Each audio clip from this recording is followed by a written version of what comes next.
So AI can generate a fully personalized financial plan in less than 30 seconds.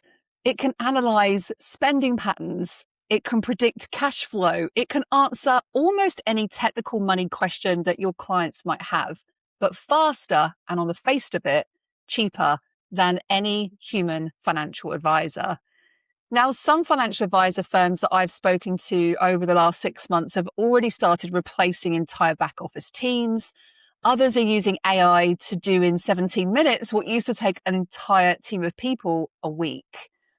So I have a question for you. If AI can do all of that, where does that leave the financial advice industry? Where does that leave the financial advisor profession? I spent over 17 years as a qualified financial advisor. I sat in thousands of client meetings, and I can tell you exactly what AI will never be able to do. By the end of this video or podcast that you're listening to today, we're going to understand why the professionals who thrive in the next decade ahead won't be the ones with the most technical knowledge, but they'll be the ones with the deepest human skills. Now, if you are a financial professional listening to this and you've ever sat across in a meeting with a client, you've given them a financial plan and you've watched them then do nothing with it. They're still in hoarding patterns, fearful of spending money. They're still fearful of retiring because they have no idea what they're going to do beyond that. Then you already know that something around AI is coming, and you know that the advice isn't the problem, but something else is going on. And that something else is exactly what the next whole decade of financial services, I believe, is going to be built around. Now, this video or podcast that you're listening to today is the final in my financial coaching series. This is episode 4 of the series. And over the last 3 episodes, we've been exploring, firstly, why clients self-sabotage in the first place. Secondly, why financial coaching matters so much right now.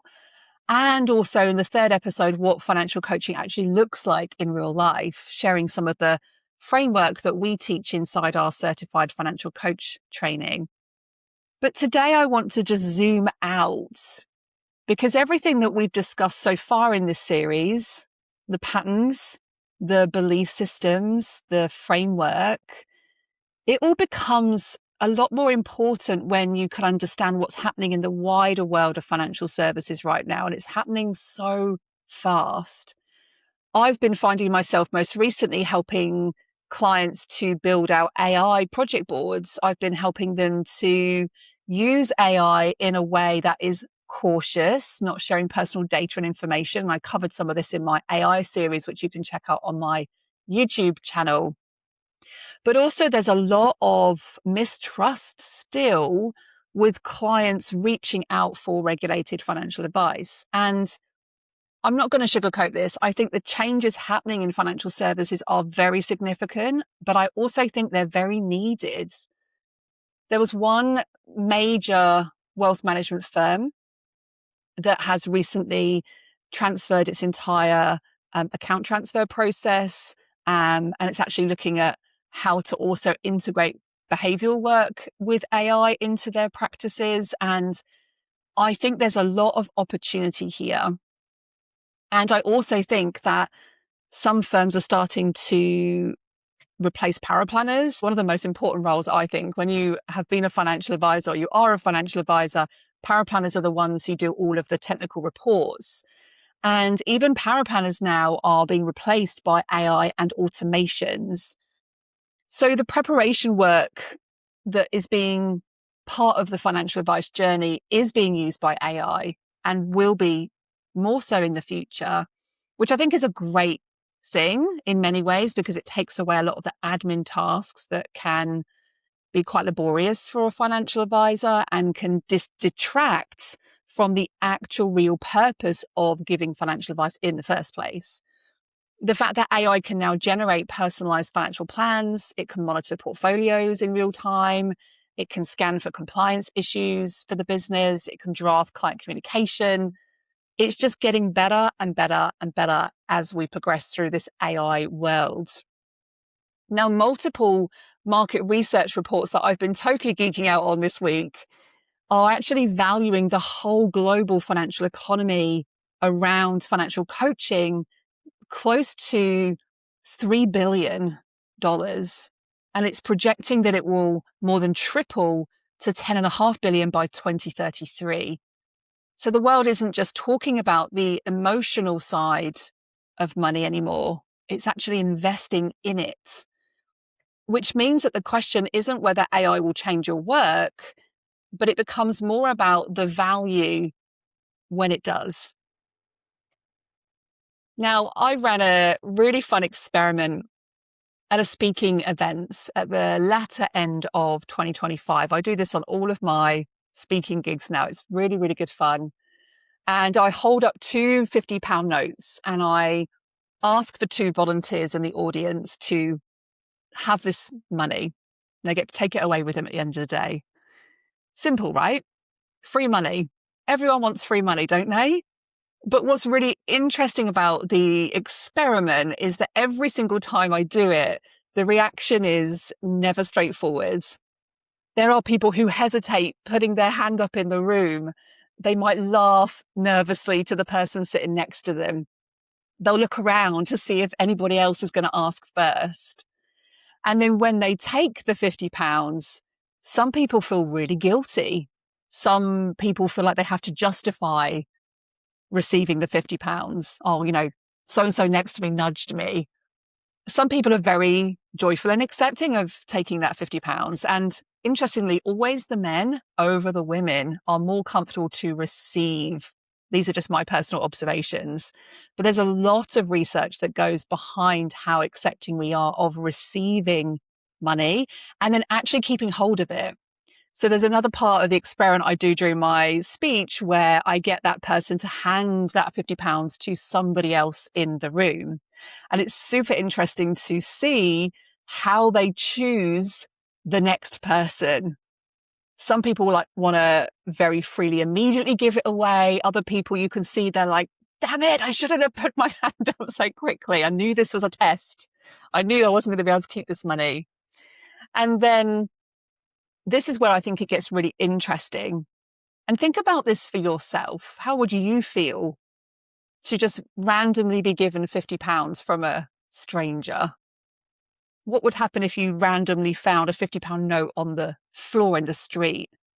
Like, would you want to quickly hide it? Check if anyone's looking first before you put it in your pocket? Would you want to go and hand it into the police to find the original owner, knowing that that person would be devastated that they've dropped it from their pocket? And it's really interesting to think about who do they choose in the audience to hand that £50 to and why? It reveals everything about their relationship with money, their beliefs about generosity, worthiness, power, obligation, responsibility. Because every single financial decision is an emotional decision first. Now, an AI could transfer that £50 in a millisecond, but could it understand why somebody hesitated? Would it notice the little expressions that cross that person's face, the hesitation? Could it feel the energy shift in the room when someone says, I don't deserve this? And this is what I mean when I say that AI can handle the mechanics of money. It can perhaps hold some of the education around money, but it cannot hold the meaning, the true meaning of money. Now, within our financial coach certification program, we have a proprietary tool that we created many, many years ago. We've tested. Thousands of people have been through our money story types tool. And if you're watching this on video, you'll see the images here in the background of some of the archetypes. And these archetypes are called money story types. And they're patterns of beliefs that have been running every single financial decision that your clients or you have ever made. And there are 5 of them. We've got the architect. The architect hoards money, not because they're cautious and careful, but because their brain is convinced that there'll never be enough money. So they have to have the perfect plan and that creates security and safety. But the challenge for the architect is they struggle to implement the plan. We have the innovator. The innovator takes sometimes too many risks, not because they're reckless, but because their brain is genuinely believing that they can always create more of it. Very entrepreneurial. They're very often chasing the future self at the cost of the present self. And then we have the pacifist. The pacifist avoids money completely, not because they're irresponsible, not because they're stupid, but because somewhere along the way, their brain has decided that money equals conflict. So they would rather give that responsibility to somebody else. Then we have the enabler. The enabler gives everything away, not because they're just generous, which they are, but because their brain has concluded that spending on themselves is selfish and they find it difficult to receive. But then what happens for the enabler is they give, and then they feel resentful. And then we have the impulsive, and the impulsive spends before the money sometimes even hits their bank account. Not because they lack discipline, but often because their brain has learned that spending creates dopamine, it creates safety. The dopamine hit of that really quick, fast decision feels such a relief in their nervous system. So the behavior is never the problem. It's the story and the meaning that we give to money that's underneath it. Now, how does this work in the AI world? Well, AI can look at someone's bank statements. It can tell you if they overspend or if they're sitting on too much cash or if they haven't reviewed their investments in 3 years. It can give you data. It can give you some pattern recognition. And I, for one, am a believer in integrating AI into this body of work. We're starting to do this already with our students in showing them how they can integrate AI into this work. But what AI cannot do is ask the really pertinent questions that opens the story underneath that pattern. It can attempt to personalize those questions based on what it knows, but it doesn't know the client's entire history. It cannot see their body language. It cannot see their nervous system's response, the emotion that's on their face. And so the question I would invite you to try this week, whether that's with yourself or with one of your clients, is this one. If your relationship with money was a relationship with a person, what kind of relationship would it be? And just sit with them. Hold space. Pause. Don't try and answer the question for them. Don't share your experience. And the answer they give you will tell you everything you need to know to invite this awareness, which is the first step in our framework.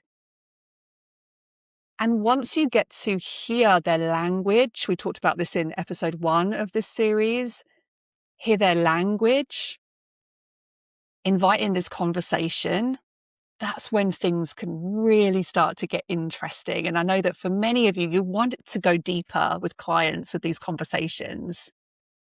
And it's such a great way to be able to open out this conversation. Because when I think about the client, one of the very last clients I gave advice to, and this must have been 8-9 years ago now, I couldn't sit with a 60-year-old widow who had £800,000 in cash, who was terrified to book a £3,000 cruise, and recognize that her fear had nothing to do with the numbers. Like, AI can't do that. AI wouldn't know that this belief that she'd been holding, that she wasn't capable of making financial decisions herself. It wouldn't have known that. And it cannot recognize that someone's hyper independent or overgiving. And it cannot notice the moment that someone's breathing changes when you ask about their parents' relationship with money. It can't hold space while someone's connecting their spending patterns to their family belief systems. It can't reflect back someone's own words in a way that makes them feel truly heard and seen. Yes, it can reflect back what they have told AI, but it's not going to really truly embody what they're sharing with them in a way that makes that client feel truly heard and truly seen. Now, some AI language models do a really convincing job of trying to emulate empathy. And I myself have set up a therapist, my own personal therapist, using Claude AI. And in some situations, it's been extremely helpful to help to challenge me with some questions and see different perspectives. But it's not the same as that really deep human connection. Your clients know the difference. And especially if you're dealing with an older client demographic, they're not likely to be having these conversations with AI. Certainly not yet anyway. And especially when the conversation goes into patterns or stories around identity and self-worth. I think the more that AI can handle the technical side of money, the more essential our role as human beings actually becomes. And so I really believe the future of financial advice is where AI doesn't make coaches and advisors and financial professionals redundant. It makes the ones with real human skills more valuable than ever before. I'm definitely feeling a desire right now to move more away from social media platforms, because most of the content now is AI generated. I don't know whether I can trust the content anymore. And I'm certainly not wanting to expose my children into that world right now. And so I really feel like the professionals who thrive won't fight AI. They'll just move into the space that AI is going to create for us and get AI to handle all of the analytics, the compliance, the portfolio management, the plan generation, even potentially, I think, in the given years ahead. And that allows the human professional to really focus on everything we've been talking about in this series: pattern recognition, emotional intelligence, the ability to ask the question that unlocks this decade of belief systems, this capacity to hold space while someone's relationship with money then starts to shift, and understanding those patterns and sitting alongside somebody who wants to retire but is petrified what they might do after. This really becomes the core differentiator for every single financial professional and every single coach who wants to work with people around money. Think about some of the patterns that you observe with your clients: hoarding, overspending, undergiving, overgiving, not taking enough risks, taking too many risks, not wanting to follow the advice that you know is going to support them. And I think back to one of the stories we shared in our first series around Kristen, who was a regulated financial advisor, and she added coaching skills into her toolkit. And she's now coaching professional footballers all across the whole of the UK on their relationship with money. So she stayed in financial services, but she expanded what financial coaching and what financial services could actually be about in the future. A really great demonstration, I think, of how we can begin to work alongside AI and help the younger generations. The global coaching industry has generated over $5 billion in revenue alone in 2025, according to the International Coaching Federation, the ICF, and it's growing year on year.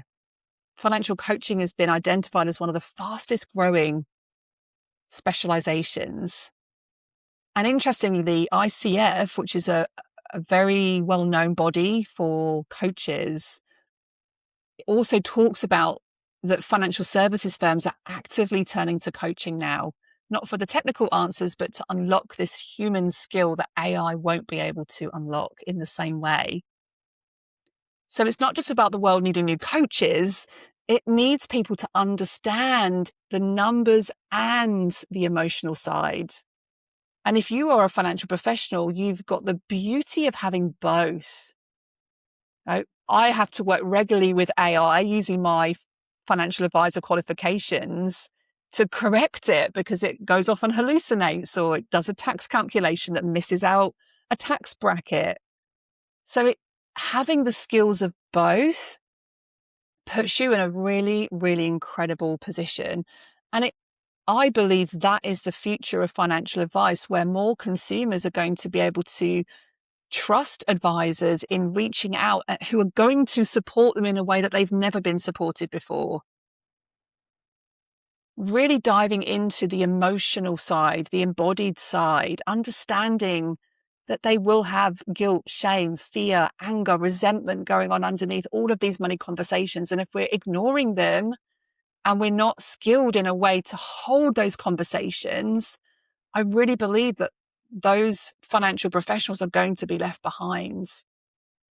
And if you're a consumer listening to this and you're nodding your head, yes, I want to work with someone who really truly understands me in that way, drop me a comment underneath this video or send me a message, because I would really love to hear your own reflection on this. So if this series that I've been sharing with you over the last 4 weeks has resonated with you in some way, if you've been feeling the pull towards this work, whether you are a coach, an advisor in the accountancy, bookkeeping space, I would love for you to come and explore our financial coach certification program. I've just been through an entire curriculum rewrite.